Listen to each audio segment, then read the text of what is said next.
is lekker om met al die vrouwtjie en leesers te gesels met u vandag. Ek is Louis. Okay. Ek is Burger. Ek is Adam. Ek is Andrei.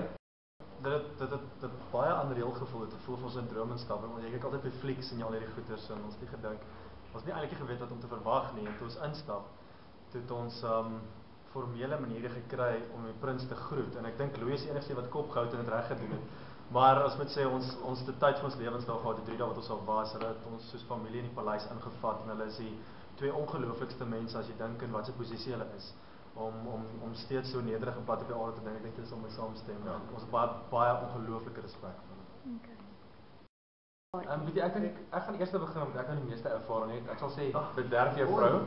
So as ek 'n kans kry, sal ek wel vir Prins Albert net so in die oor fluister en dou maak te bederf. Glo nie ek gaan 'n probleem hê daarmee nie.